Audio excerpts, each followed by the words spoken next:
नमस्कार।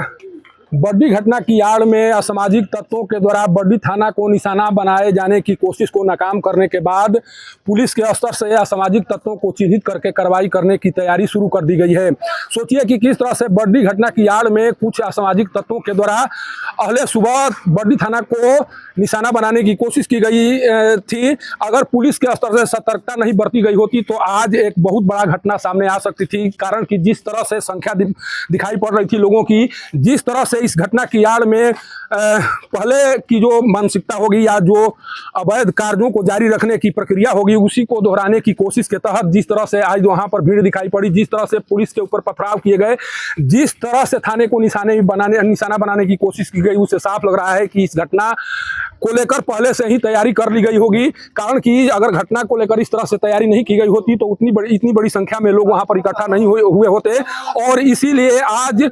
पुलिस की तत्परता ने एक बहुत बड़ी घटना को कारित होने से रोक लिया गया है। अब देखिए एसडीपीओ और जो एसडीएम है लगातार फ्लैग मार्च करके उन असामाजिक तत्वों की खोज शुरू कर दी गई है, जिन असामाजिक तत्वों के द्वारा इस तरह से कार्य करने की कोशिश की गई है। सोचिए कि एक घटना होती है, ये इस तरह की घटनाएं आम है, कभी भी घटना होती है, पुलिस उस घटना में तहकीकात करके जो भी अपराधी हैं उन्हें शिनाख्त करके कार्रवाई करती है। लेकिन इस घटना की आड़ में जिस तरह से विधि व्यवस्था को बिगाड़ने की कोशिश की गई, जिस तरह से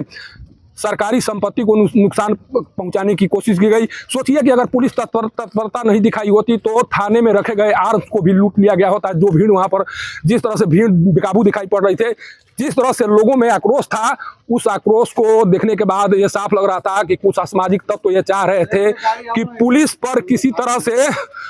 बदले की कार्रवाई के तहत कार्य किया जाए। सोचिए कि इस क्षेत्र में शराबबंदी अभियान के बाद भी जिस तरह से शराब बेचे जा रहे थे, उस पर लगाम लगाने की कोशिश के बाद जो भी अवैध कारोबारी हैं उनकी जो मंशा है वो यही है कि किसी तरह से पुलिस को एक तरह से बदनाम किया जाए, पुलिस पर हमला किया जाए। और उसी के तहत आज पूरी प्लानिंग के तहत आज कार्रवाई होती हुई दिखाई पड़ी। लेकिन अब सबसे बड़ा सवाल है कि जिन असामाजिक तत्वों के द्वारा इस तरह से कार्य करने का प्रयास किया गया, अब उनका क्या होगा? क्या अब पुलिस के गिरफ्त से वो बच पाएंगे? और इसी को लेकर पुलिस के स्तर से यहाँ पर जो कार्रवाई हो रही है, जो फ्लैग मार्च निकाला जा रहा है, फ्लैग मार्च के माध्यम से एक संदेश भी देने की कोशिश की जा रही है कि जो भी लोग हैं वो शांति बहाल करने में मदद करें, जो भी असामाजिक तत्व हैं उन्हें शिनाख्त कराने में मदद करें, ताकि पुलिसिया कार्रवाई है वो अंतिम अंजाम तक पहुंच सके और जो असामाजिक तत्व हैं उन्हें चिन्हित कर कार्रवाई किया जा सके। बर्डी से पब्लिक न्यूज के लिए सत्येंद्र चौबे की रिपोर्ट।